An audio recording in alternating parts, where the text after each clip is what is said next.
Fitness is about look, feel, and function. Are you looking well? Are you feeling good? Are you functioning well? Do you think diets, quote unquote, work? What do we do when we start dieting? We pull out all the junk food. We reduce all the sugar or all, if not most of it. We don't eat anything fatty. We basically do a complete cleanup, right? We kind of become like monks, right? And naturally, you're going to become healthier. But can you live like this for the next 30 years? How important is protein? Are we getting enough carbs? Yeah.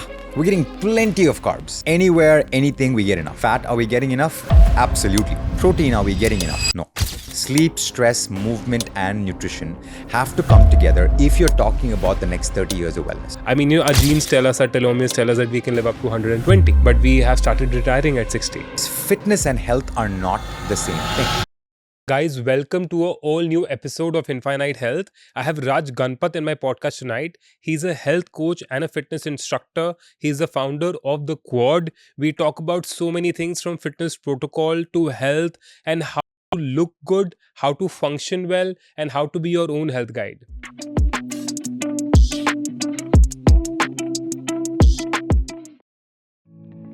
Raj, welcome to Infinite Health. Thank you so much for coming today. So thank you for having me here.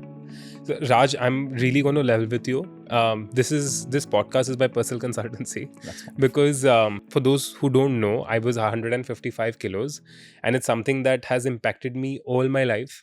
I've always had that fat kid mentality in my head. And, I've had these ups and downs all the time. Like I have been to VLCC. I have got cool sculpting done.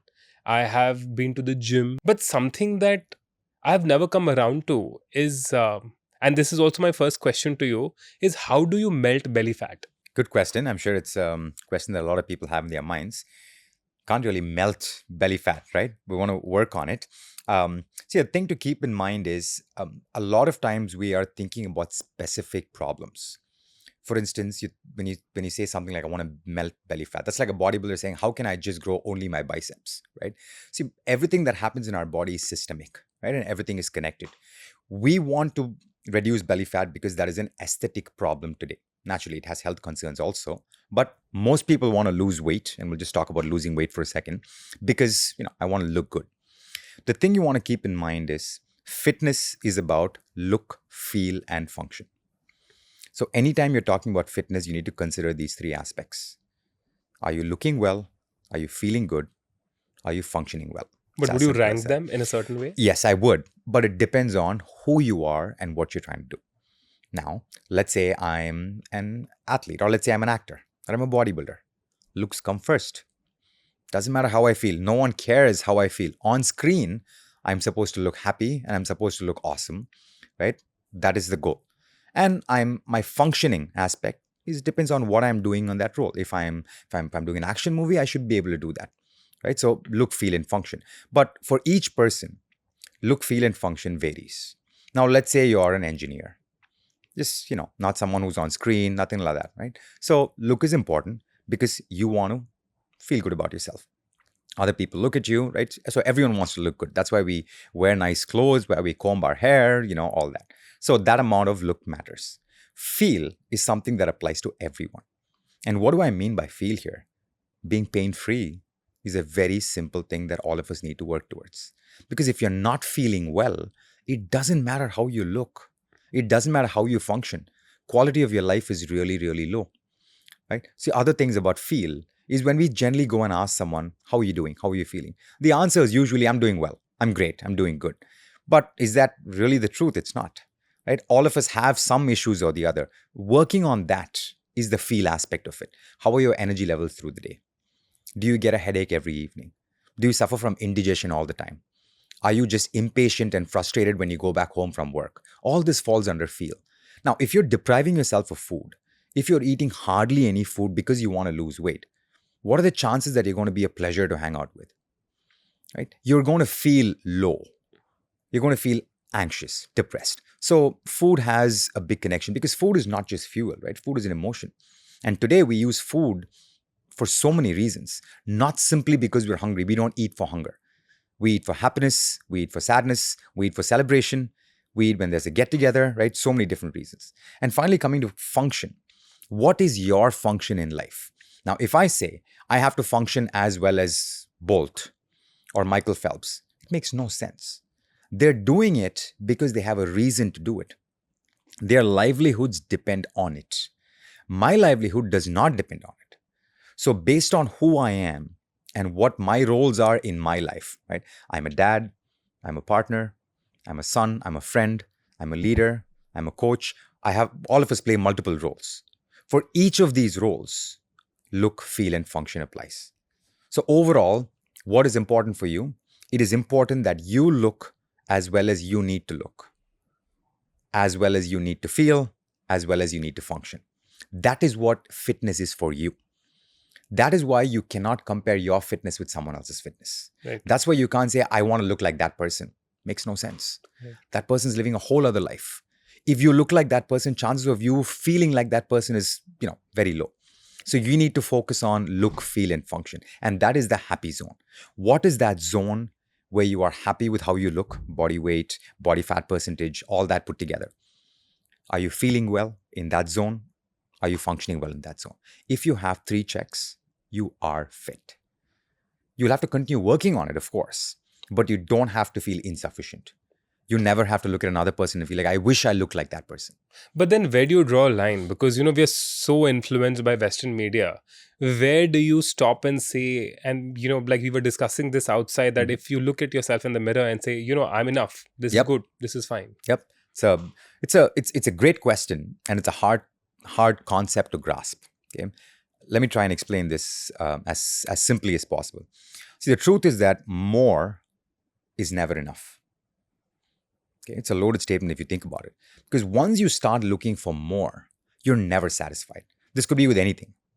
You want more followers, right? You want more money. You want more weight loss. You want more clothes, more this, more that. You want more happiness. You want more of everything. And the problem with more is there's just no ceiling. And here's the funny thing. Now, let's say you're saying, I have X followers. I want more followers. I want 10X followers. You get 10X followers, then what? You're still not going to be happy. Then you're going to look at someone who has 100X. Then you're going to look at that, right? So more is never enough. Enough is enough. Or said differently, more is not better, better is better. So when we're talking about fitness, when we're talking about a journey, and you use that word journey, and that's very important because the point of this journey is not getting to an endpoint, because there is no endpoint.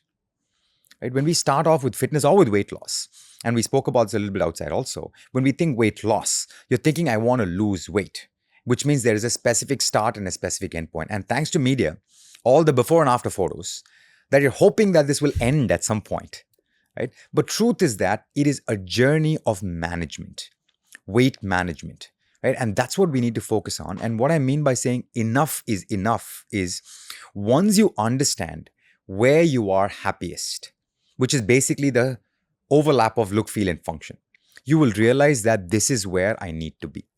But you're going to have to give yourself permission to do that. And unfortunately, you're not alone in the world.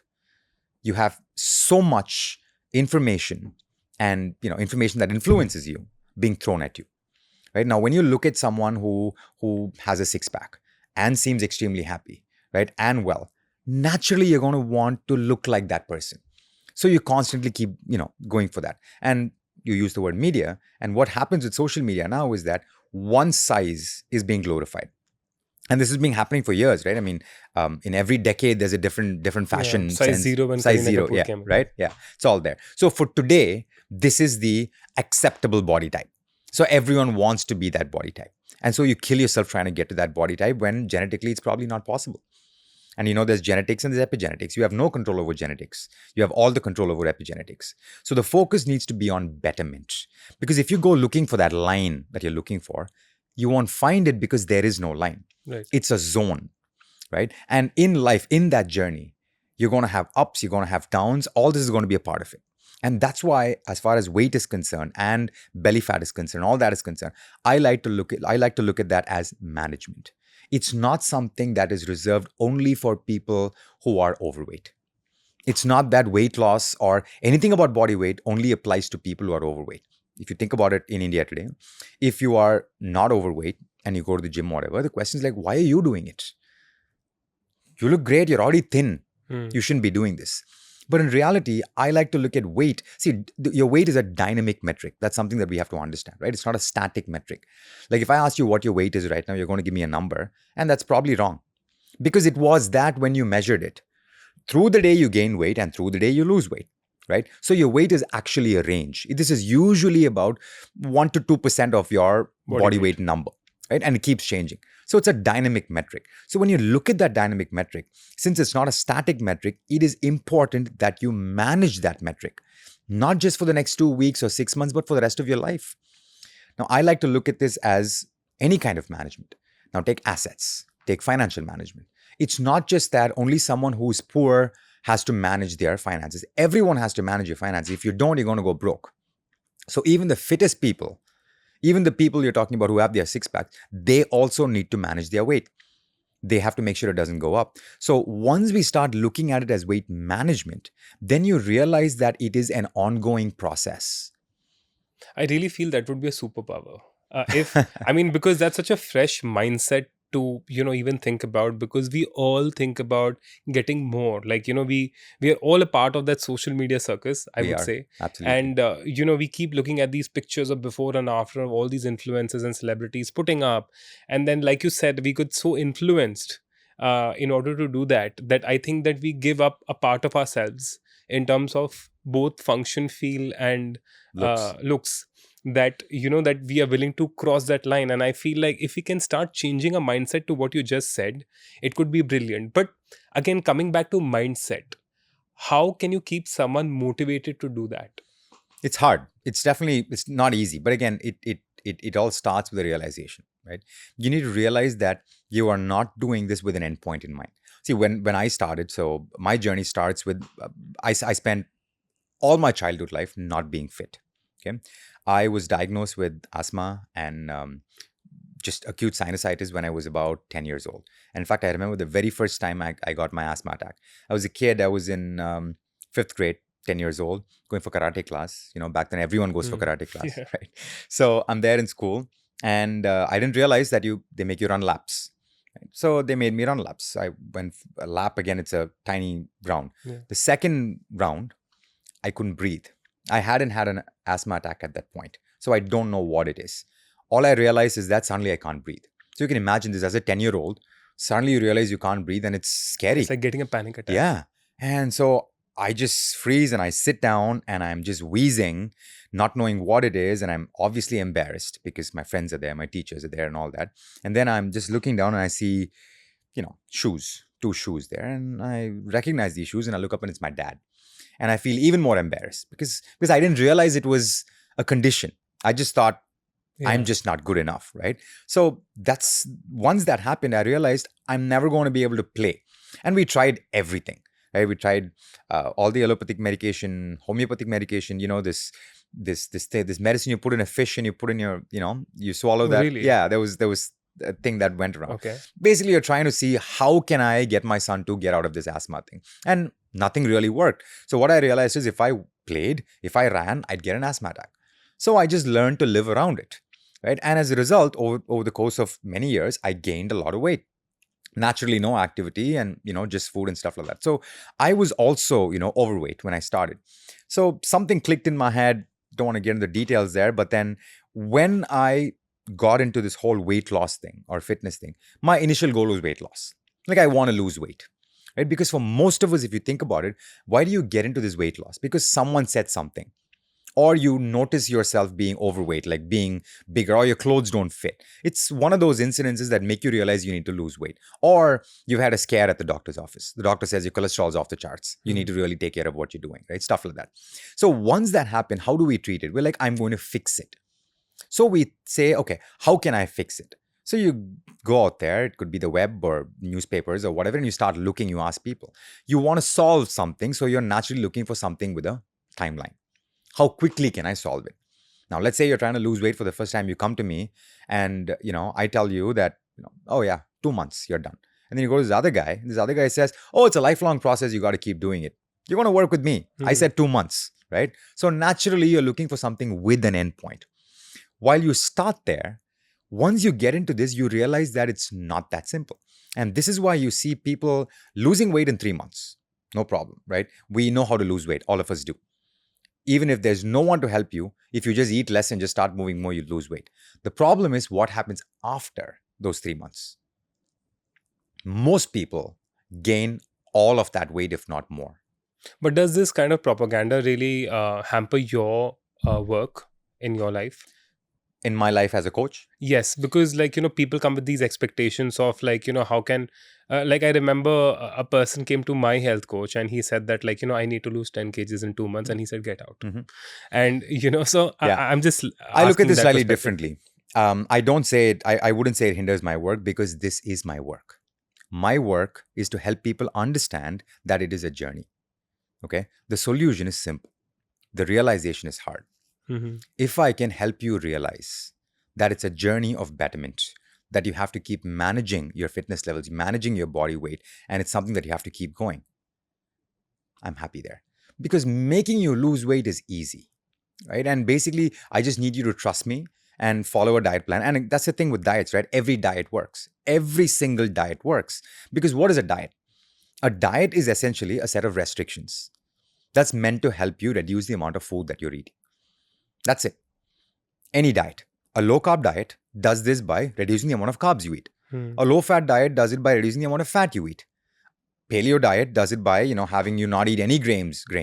A vegan diet does the same thing by pulling out all animal products. What does intermittent fasting do? It does the same thing by reducing the feeding window, right? At the end of the day, every diet is meant to control the amount of calories that you're But consuming. I'll ask you a really good question on since you brought up Mhm. diets.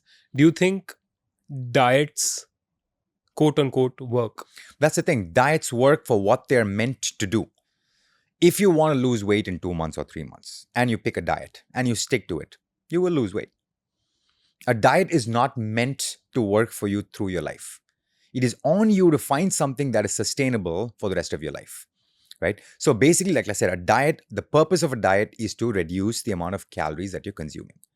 If you take any diet and you do it properly, it will reduce the amount of calories that you're consuming, right? And as a result, you have to lose it. It's just thermodynamics and mathematics, right? So a diet which is supposed to help you lose weight in 3 months will do that.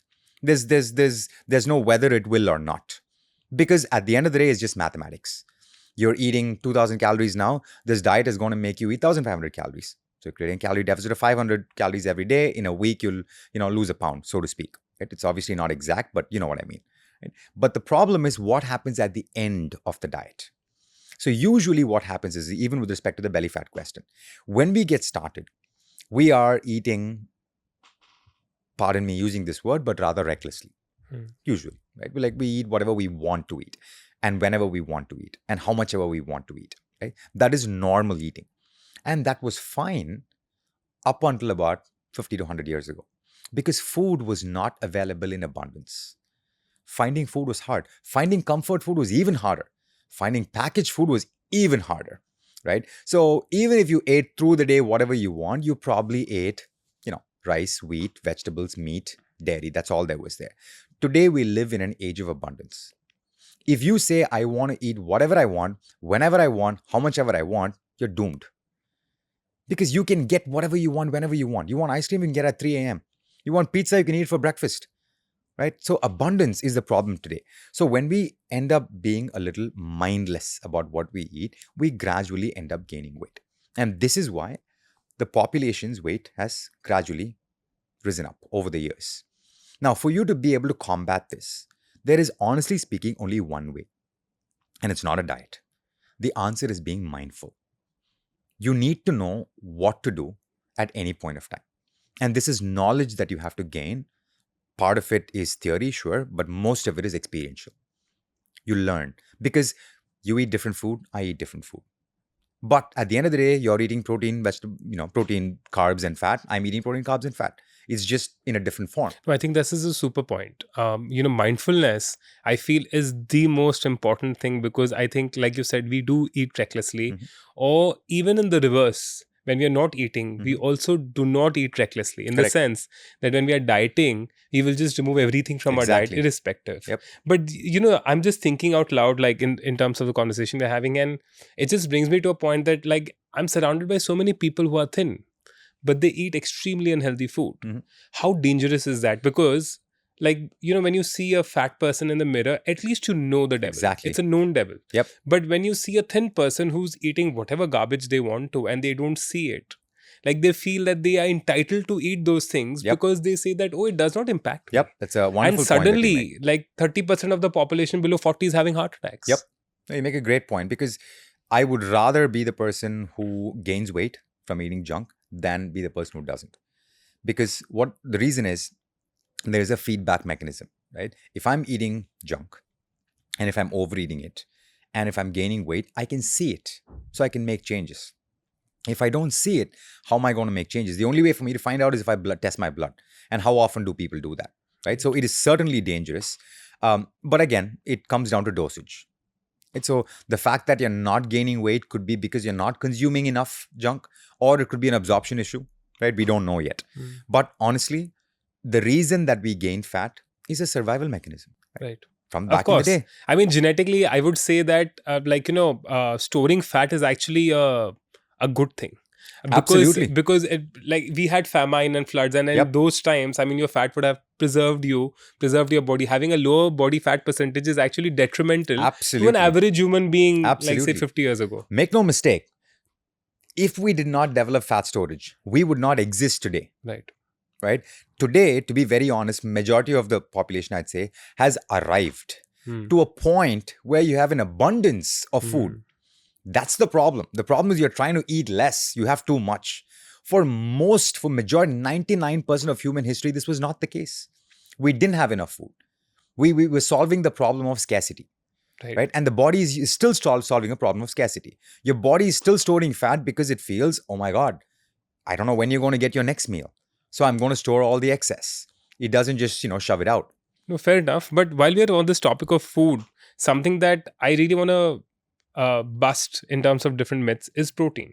Right? I mean, of course, like the protein content should be 0.8 to 1.5 grams per kilo body weight. Yeah. But how important is protein in the larger scheme of diets? And like, because I want to further delve into vegetarian sources versus non-vegetarian sources, but just to cut it short, like my first question would be, how important is protein? Very important, right? So, see, I like to simplify everything, okay? Because again, going into the specifics really doesn't help the common man. For the common person, you have to understand, large, broad strokes. Protein is one of the three big things, right? Carbs, fat, protein. You naturally need it. Just think about it that way. Carbs, we need it also. Fat, we need it also. But are we getting enough carbs? Yeah. We're getting plenty of carbs. Anywhere, anything, we get enough. Fat, are we getting enough? Absolutely. Protein, are we getting enough? No. For just that one reason, it is the most important macronutrient. Right? As a general rule, the stuff that you're not getting enough of is the stuff that you need. Right? And in this case, protein is not what what we're not getting enough of. So we certainly need more of that. Now, why is it important? You want to go into biochemistry and biology? Obviously, there are a million reasons why you need protein. It's literally the building block. But here's the problem. When it comes to perspective, we are made to think that protein is for bodybuilders. We're made to think that if you eat protein, you'll suddenly get bulky. If that's the case, I'd probably be a 300-pound Hulk right now, right? That's not how it works. Protein is just food. And it's crazy the number of people who think, oh my God, am I going to end up eating too much protein? Like, no, you're already eating too many carbs and you're already eating too much fat. There is a very, very, very slim chance that you end up overeating protein. Right? Because protein also is satiating. It has a very high thermic effect. Right? So basically, if you're having lean protein, there's only so much you can eat. Right. Like how much chicken breast can you actually have? How much turkey can you actually have? Right? Compared to how much parathas you can have, which is basically all starch and fat. Right? So protein is not a risk factor. It's a necessary part of our diets. And in fact, we need to make sure, as far as I'm concerned, every meal should contain some form of protein and vegetables or fruit. That's the only way for us to sustainably work on this. Because going back to the point of diets, what do we do when we start dieting? We pull out all the junk food. We reduce all the sugar, or all, if not most of it. We don't eat anything fatty. We basically do a complete cleanup, right? We kind of become like monks, right? And naturally, you're going to become healthier. But can you live like this for the next 30 years? You can do it for 3 years. But what about the next 30 years of your life? And the problem here is not weight loss. That's what I meant. Everyone knows how to lose weight. You pick any diet, you will lose weight. You just need to be, consistent and disciplined, which essentially means be very mindful of what you're eating, don't overeat, do your exercise well. So for 3 months, everyone can do it. And that's why we keep looking at before and after photos. Every gym or every diet program puts up a before and after photo, right? 3 months. Do they put up a photo after 3 years? After 10 years? What happens after that? No one knows, no one cares. Absolutely. Because you see it, you're inspired, like, done, I'm buying your product. Right? So that's the problem. Because when we keep looking at weight loss, we keep thinking about it as a short-term thing. And it is a short-term thing. Because you can't lose weight in the long term, if you think about it. Let's say even if you lose 1 kilo a month, in 3 years, you're down 35 kilos. Unless you're someone who's really big, like you said, 150 kilos, for most people, 35 kilos is half their body weight, right? So weight loss is considered as a short-term thing. I am just going to push. And here's the thing, extremes are easy. They're hard, but they're easy. What I mean by that is they're hard when you're doing it, but easy I can't to tell you how execute. much I agree to this. Extremes is actually the easiest. Yeah. It's easy to say, you know what, I'm going to eat no sugar for 1 month, right? Or I'm going to do exercise every day for the Your next 6 dopamine level is going to be so high, So you're going high. to fucking do it. Yeah, you're definitely going to end up doing that. Moderation is the expert move. And that's the hardest. Very hard. Because you don't know where to go. You don't know where to go here or there. Yep. Because if you have like one small dessert a week, you'd be like, I probably can have two. Yep. And that's where you're going out of Exactly, range. you're going out of Or range. if you don't have it at all, then you'd feel like, okay, next week I'll have two. Yep. You know? So basically this whole titration, right? Figuring out how your body works and what is right and wrong for you. That's where moderation comes in. Right? And this is why weight management, again, coming back to it, is the most important part. Protein is a part of weight management, is a part of health management. If you're only going to be eating protein when you're losing weight, and then once you're done losing weight, you just go back to eating recklessly, you're going to gain all the weight back. And this is what's happening to 99% of the people.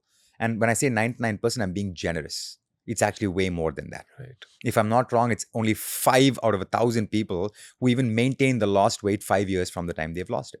I think there's a study, there was a meta-analysis. Basically, it was this meta-analysis was done on millions of people all around the world who lost weight. And they found out that only 6 to 8% could maintain their new weight, their lost weight.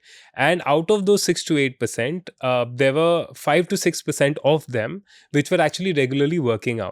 And which came to the point that food is actually the least important factor. I mean, you know how you say that 80% is food and 20% is exercise. But if you see in the terms of a meta-analysis, it is your movement which defines, because your food is dependent on what you're thinking on a certain day, what stress levels you're going through, if you're going through a marriage, if you're going through a relationship, if you're going through a bad breakup. I mean, there's so many things that affect food on a daily basis. It's so difficult to say that, listen, I'm going to have this for the rest of my life. Again, that's very small percentage of people. But most people would always fall back to their original things. So, I really feel that movement is the way. Like personally, this is my personal opinion. I feel calorie deficit should come from movement and not necessarily food. And for me, because this is the next question I'm going to ask, the calorie also makes sure that you have enough cholesterol in your body for the cellulose. You have enough protein in your body, protein and cholesterol in your body for the hormones. So my next question to you would be, what are the basic blood tests that you would see in a patient to define their health? Okay. Before we get there, just want to address the calorie deficit, right? It is true that exercise plays a big part. And it's also true that exercise is not a big contributor towards weight loss. And let me just explain this a little bit, right? A few things here. One, when you're trying to lose weight, you want to create a deficit, right? And obviously you can create a deficit by reducing how much you eat, because most people are overconsume at the start. And when you look at it that way, nutrition is more powerful than exercise. But when it comes to weight management and when it comes to health management, we need to not talk about exercise as a temporary one-time thing. We need to think about it as metabolism building, right? What is going to help your metabolism grow? If you think about it now, let's say I'm completely sedentary. So the number of calories I burn in a day is 1,400. Now, if I have to manage my weight, I can only eat 1,400 calories, which is not much. And like you said, I won't be getting enough nutrients from that to support my health. But let's say I am actually active every day and my metabolism is up there. My basal metabolic rate is high. And let's say I'm burning about 2,200 calories a day. Now I get to eat 2,200 calories of food to maintain the same body weight, right? Which will also give me all the nutrients that you're talking about. So while we look at nutrition and exercise as two different things, there are so many times people ask me, which is more important? Which is both. There's no one. You need to look at these things together. In fact, four things, four pillars for lifestyle and health: exercise, nutrition, sleep, and stress. All four have to come together, and you have to manage all four. And I'm saying, I don't mean everything has to be perfect, but you have to manage all four. Just think about it. If you have terrible sleep, if you sleep only 3 hours a night, are you going to be able to exercise? Are you going to be able to make good food choices? No. You know you should, but you are physically unable to. Right? So without sleep, the other things fall apart. Just like that, exercise actually serves as a beautiful connector. What I mean by that is, if I exercise today, I have a reason to eat well. I'm also tired. It will help me sleep well, which will help me wake up feeling fresher, which will help me exercise more, which will help me, eat better. It basically connects the loop and it keeps going, right? But all four aspects, sleep, stress, movement, and nutrition, have to come together if you're talking about the next 30 years of wellness. Right. And this is something that we've seen everywhere. You look at an athlete, sure. In fact, let's take an example of an athlete. An athlete for the first 30, 35 years of their life, when they're extremely active, you'll notice that they're in great shape and great health. Why? Because they make sure they sleep 8 hours a day. They do everything necessary to control stress, meditation, keeping, family out, all that, right? They eat beautifully and they are active. What happens to the same athlete after they retire 10 years after? They're completely out of shape. They're busted, broken, more often than not. Why? Because it's so hard to sustain that level of discipline. You can't do that unless you have a strong enough why.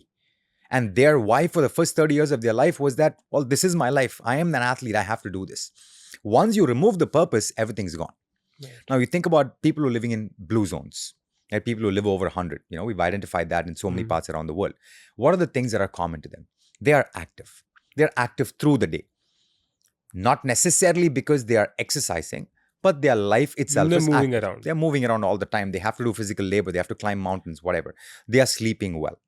Their stress levels are well under control. And they're eating only foods that are available, which is usually protein, vegetables, and starch.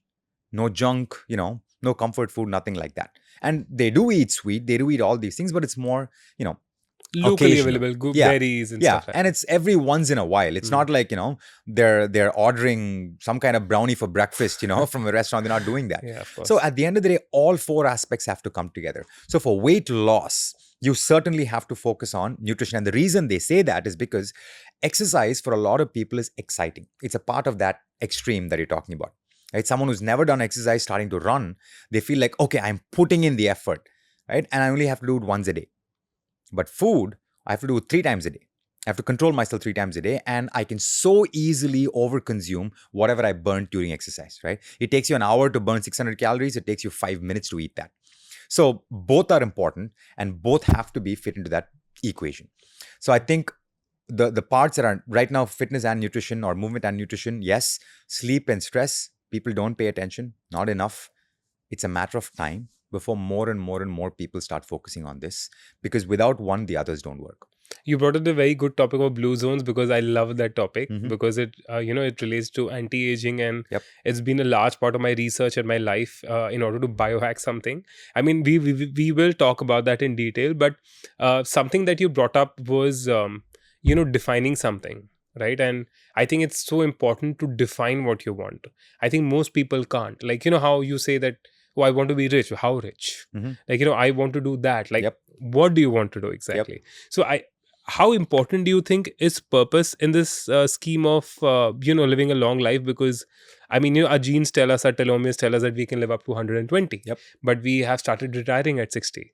So what are your thoughts on, and I will come back to you on blood tests, but what are your thoughts on purpose building? I think it's one of the most important things. I mean, if you've read Ikigai, he talks about purpose as one of the major reasons, even in blue zones, right? One of the things, because we're talking about people who live in blue zones, one of the things that's common among people who live, centenarians, for instance, is that they all have a purpose. And this purpose continues. There is no retirement, right? Like, they don't get to a point where they're like, I have nothing to do anymore in life. You need a reason to wake up. It's as simple as that. And if you go back to something very recent, COVID, during lockdown, a lot of people were going nuts because they didn't have purpose. I'm waking up to do what?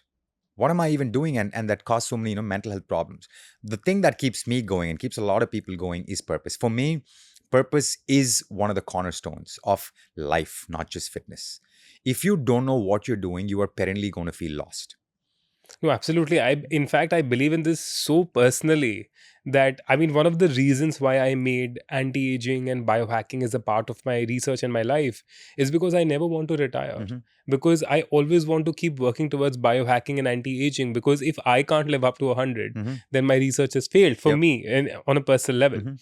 But again, like I just want to roundabout to, if today you get a client or a patient or anyone that comes to you, like, are there specific blood tests that they can get done for you to show their basic health parameters? Yeah, I mean the basics, yes, definitely, right? I mean, you definitely want to look into their blood sugar. You want to look into their lipid profile, right? How much control they have. Mhm. Definitely their CRP, right? So depending on what previous conditions they have, you'd look at a few other things, but catch all between thyroid, cholesterol, blood sugar, vitamin D, testosterone, and high sensitivity CRP. I think you get most of it. Right. That's a superb answer because that's something that we do regularly as well. Because my next question, I was coming to this because I was coming to hormones, Hmm. right? Like I'm specifically talking about men here Hmm. and maybe women also, I guess, to a certain extent. I think so many men and women have become hypogonadal or they have lost sexual desire, Yes. right? And okay, so this next part, I don't know if it's true or not. Like they say that there's so many people who are working out, but they are not sexually active or they don't have sexual drive. I mean, how do you inculcate that sense of libido? And for people who are working out and not having that, I mean, is there something wrong with the way they're eating? Maybe. Not necessarily. I'm going to go back to what we started with: look, feel, function. Okay. When you push yourself so hard that you have to look a certain way, let's say you want to be 6% body fat for a guy, and let's say 12, 13% body fat for a girl, you're not going to be able to do that unless you push your body to an extreme. You're going to eat very little food. You're going to have to train really, really hard, right? And as you know, evolutionarily, from an evolutionary perspective, rather, you are ready to reproduce when you're thriving, not just when you're surviving barely, right? And this is why back in the day there was also, someone who is bigger, who has a lot of fat, is essentially, or strong and big, is essentially someone who can produce a better offspring, Yes. right? So we are talking about stress here, and we're talking about systemic stress. When you are training like crazy, when you train, I don't know, twice a day, 6 days a week, and you're eating the bare minimum simply because you want to stay ripped, your body cannot be bothered to worry about reproduction and sexual desire. Your body is busy trying to keeping you alive, right? So survival, it's in survival mode at that point. So there's a difference between surviving and thriving. And usually sexual desire and reproduction and fertility, all this is much higher when you're thriving and not just when you're surviving. And in fact, you can see just along the fertility side of things, we have so many issues today, right? Both men and women. And it is directly connected to the kind of food that you're eating and the kind of exercise that you're doing, or the kind of movement that you're doing. On one side, you have people who are overweight, who are eating a lot of junk food, who have not getting enough nutrients in, gut bacteria is not enough, or gut integrity is not good enough. So there's not enough absorption, assimilation. And as a result, they're finding it hard to conceive. And on the other side, what you said, people who are extremely fit are unable to do it, because fitness and health are not the same thing. We constantly keep saying health and fitness, but they're two very different things. You can be extremely fit and unhealthy. You can be extremely healthy and not fit, right? If you think about it, people who live to 100, all these blue zone people we're talking about, they probably cannot lift the kind of weight that you're lifting. They probably cannot do 20 pull-ups in a set, but they lift to 100. Very healthy, fit enough. Healthy enough, fit enough, happy enough. That's where they were. And life kept going because they had a purpose. Now, when you take someone who is so focused on their looks, okay, hardly eats food, trains excessively, sleep is off because you're hardly eating and training, so hard, and possibly, I don't know, performance enhancing drugs, you add all these things to the mix, naturally, your sexual desires are going to be affected. You're going to have erectile dysfunction. Right? There is, again, just coming back to the systemic angle, right? Your body is a unit and it needs many things to work. It could be reproduction, it could be respiration, it could be, sexual activity, it could be any of these things, right? But all these aspects have to come together for your body to be able to thrive. And thriving is what I mean by looking, feeling, and functioning well. Again, you made me think a lot when you said thriving, because that's such a relevant point. Like, I never thought about it in that sense, because that makes so much sense. Because if you're not thriving, you won't be happy, Mhm. and your fertility will be low. Because I very strongly feel that fertility is also cornerstone of anti-aging, Definitely. in the sense that because the 100-year-olds today, I think, will be very different from the 100-year-olds in the next 50 years. Mhm. I mean, there will be a vast difference of, because of so many technologies are coming, so many systems are coming, so many supplements are coming, and I do feel like as the population is increasing, as the food nutrition density is decreasing, Yep. supplements and all these things will become such an integral part of life that human will evolve Yep. in a certain way. But I mean, just to fathom, like, what is your view on what is the next step to human evolution in that sense? Well, it's hard to tell, right? See, just before we go there, just talking about all these issues together, it all comes down to systemic stress, right? You have a system in your body. I mean, your body is a system. It can tolerate so much stress, and we are a system that is meant to tolerate and get stronger with stress, but optimal stress. You underdo it, you're not going to grow. You overdo it, you're going to break down. With respect to exercise, you do the right amount of overload week after week, you get stronger. But in life overall, and that's exactly why your high sensitivity CRP matters. For whatever reason, if you are inflamed and if you're stressed, that will catch it. Right? It could be because bad sleep, it could be bad, whatever it is, it can catch it. If something is wrong, you don't know what exactly is going on, but it can catch it, right? So if you can think about your body as a system and you have to stress it optimally for growth, for evolution, then you're on the right track. If you end up overstressing it, you are going to beat it down. And the result of overstressing could be one of many things. And the reproductive issues that we spoke about is one of that. Right. And now when you talk about evolution, right, it's very interesting. It's a very interesting question because you talk about evolution in a few different ways. You can talk about evolution over the next 100 years, over the next 1,000 years, over the next million years, right? If you're talking about just genetic evolution, that's going to take tens of thousands of years to happen. But if you can just think back to the last 100 or 200 years, there's something amazing about humans. We get what we want. What I mean by that is we're constantly saying, oh, the world has become like this today. No, we made it like this today because we want this. What we really want is we want to sit in a place, we want to click, and we want food delivered to us. That is hunting, gathering, cooking, everything put together. Okay, not too long ago, we were doing all this separately and life was hard. We have made life easy for us. Today, think about what do we really want?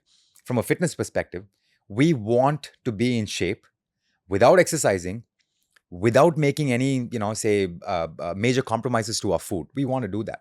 It sounds silly. And today you go and ask any coach is going to be like, it's not possible. How? We will make it possible. Ozempic is an example. Yeah. Okay. Ozempic is great in the sense that it reduces appetite or whatever. Does it have side effects? Yes, of course it does. Is it completely safe? No, it's not. But this is version 1. What about version 100, not version 2? Absolutely. Right? So in fact, it's going to disrupt the pharma. It is absolutely going to do that. There will be a time when we look back and say, remember we all used to go out for a run to lose weight. In fact, I had put a post not very long ago where I said that Ozempic, which is semaglutide basically, that semaglutide is the future metformin of the world. Yep. And again, just going back to metformin, right? Like, how did that happen? Right? I mean, think about anything new. It initially received a lot of resistance. Calculators. The first time calculators were released, there were a bunch of mathematics professors striking, saying they should not be allowed. Without calculators, where would we be today, right? Absolutely. So it changes life. So my point is that we will eventually get to a point where we get what we want. And we have done this 6-year-old children in America having Ozempic. That's nuts, right? Yeah. But like you say, the pendulum has to swing. There is going to be use, there is going to be abuse, right? I mean, it's going to be the whole thing, right? Yeah. But that's the thing with research. That's the thing with experiments. It's never clean. It's always ugly. Anything that's disruptive is always going to be a little ugly, right? So there is going to be evolution. From a pharma perspective, we are going to keep coming up with new and new, drugs, ways to kind of get to that endpoint. And what is the endpoint? Can I stay in shape, not just in shape, in good health, without having to exert myself and make major compromises. Right? If I told you, you know what, Anant, here's a pill. It's tested. It's 100% safe. If you take this pill every day, you don't have to exercise. You don't have to really control yourself from, not eating this, not eating that. You can do whatever you want. You can eat what you want, when you want, how you want. You can be chill, but you will look great. You'll have a six pack and your blood work would be impeccable. Would you take it or not? Of course. Why would you not? Yeah. Right? Everyone should, because that is evolution. And I feel that at some point we will, get there. And every drug that we are, inventing today is kind of a small part of this bigger solution that we're getting to. Right? I mean, we have drugs for things that were unimaginable before. Right now, we have supposedly a vaccine for cancer. How awesome is that? Maybe it won't work, but it's version 1. Yeah. Right? We're going to have to keep, building on that. So I do feel that there is a lot of evolution here. But until we get to that point, which is not going to happen in the next week or next 10 years or next 20 years, it's going to take a while to get there. We still need to keep ourselves fit and healthy to be able to take advantage of that technology. Right? Take Swiggy today or Zomato today. You can get dessert whenever you want. Okay? You can get it at 2 in the night, 4 in the morning, whenever you want. But if you're a diabetic, what's the point? You can't enjoy that. Right. You can enjoy it only if you are healthy enough to enjoy it. Absolutely. And it brings me back to a larger concept, right? As far as I'm concerned, there are 3 things we all need to be working on, right? Health, wealth, and time. At the end of the day, if you have all 3, you can enjoy life. If you don't have even one of it, you're stuck. Like they say, a healthy person wants 1,000 things. A sick person wants only one thing, and that's health. Yeah, absolutely. Right? If you think about health, wealth, and time, let's say at the age of 60 or whatever it is, if you are healthy enough to travel and do whatever you want, and you're wealthy enough to be able to make all that, and you have the time, it's amazing. Talk about longevity, talk about lifespan, talk about health span. You have all your life to enjoy that. But let's say you're healthy enough and you have time, but you don't have the money. You're stuck. Right. Let's say you have the money, you have the health, but you don't have the time. You're stuck again. But if I had to choose between all the 3 combinations, I think I would choose health and time, because money is something that you can build over if you have the health and time. Correct. But again, if this was a podcast on finance, for instance, then you'd be talking about financial freedom. Right. Right. Financial freedom is important. For someone who has the financial freedom, we don't really consider that too much. Right. But someone who is in debt, someone who has to keep paying bills every day, who's living month to month, for them, this is strangling.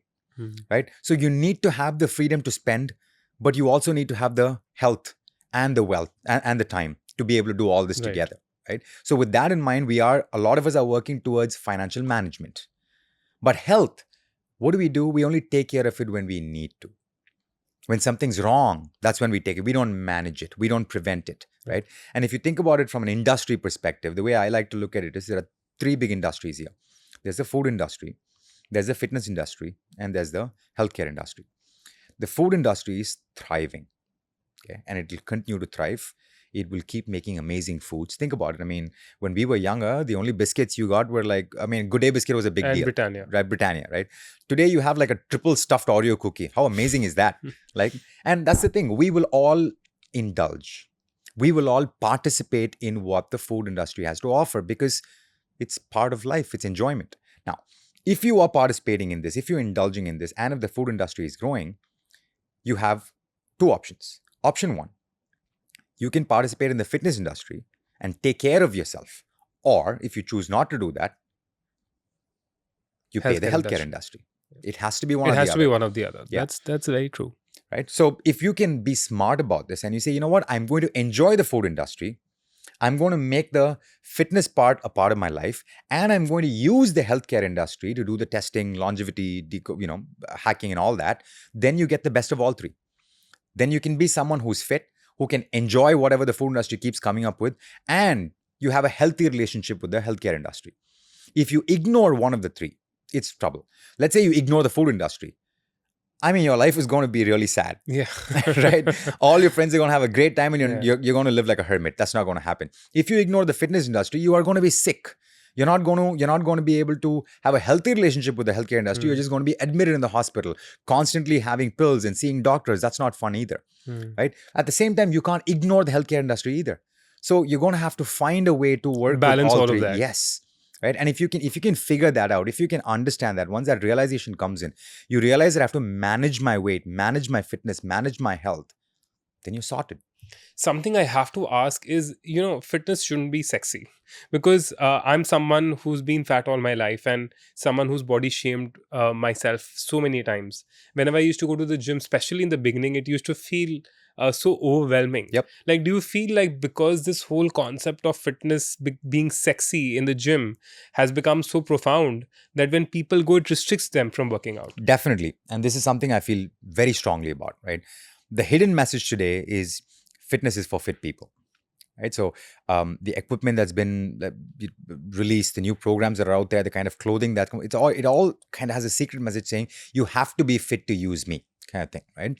And there is a lot of sexiness when it comes to fitness, right? And that's why you still see sweat selfies and people, taking pride in, the kind of photos they post and stuff. But in the future, and I'm talking about the next 10 to 20 years, you'll notice this. In India especially, there are literally going to be millions of people who are going to start fitness. Today, 0.02% of the population is registered in some gym. That's 30 lakhs out of 150 crore people we're talking about, right? And over the next 20 years, it's going to be so many more people getting in. And we need to desexify fitness. Right? An example of something that's happened before is pizza. If you remember when we were younger, pizza was sexy. Only the cool kids would eat pizza. It was expensive and not everyone had access to it. Today, pizza is available everywhere. It's not that you don't have expensive pizza, but everyone has access to pizza. It's something everyone can appreciate. Fitness has to become something that is accessible by everyone. Different price points, different body shapes, different ages. It should be more about functionality. So today we spoke about look, feel, and function. Fitness is more about looks, but fitness has to become about functionality. It has to become something that you do every day and you just go about it. You don't feel the need to talk about it. You don't feel the need to take a photo or a video and put it out there and, share it with your friends and wait for all the likes to roll in. Like brushing your teeth. I get up, I do my work, I move on. And only when we get to that point, we can say that we have successfully tackled the problem of consistency and fitness. Raj, thank you so much for coming. It was so wonderful having you. And these are some super insights that I think our audience will love. I can't wait for this podcast to be released. Awesome. Thank you so much. It was a pleasure being here. Lovely chatting with you and looking forward to doing this more often. Thank you so much. Now, before we end, I'd like to thank our sponsors, Decode Age. Decode Age is India's first longevity research company aiming to increase the health span of people. The supplements and tests are based on the latest scientific breakthroughs in the field of longevity and aging sciences. The supplements they provide target the biological mechanisms that cause aging. For example, as we age, the NAD plus levels in our body decline, leading to mitochondrial dysfunction and genomic instability. Two main reasons for biological aging. And by supplementing with Decode Age's NMN, one can replenish the NAD levels in the body and tackle aging at a cellular level. Now, there are numerous clinical trials and experiments indicating that NMN increases the health span of individuals who consume it. I take it myself and it feels great. Apart from NMN, Decode Age offers other longevity supplements like spermidine, AKG, fisetin, and transresveratrol. If you want to start your healthy aging journey, then Decode Age is the place to be. Do visit decodeage.com and use my coupon code Anant to get a discount.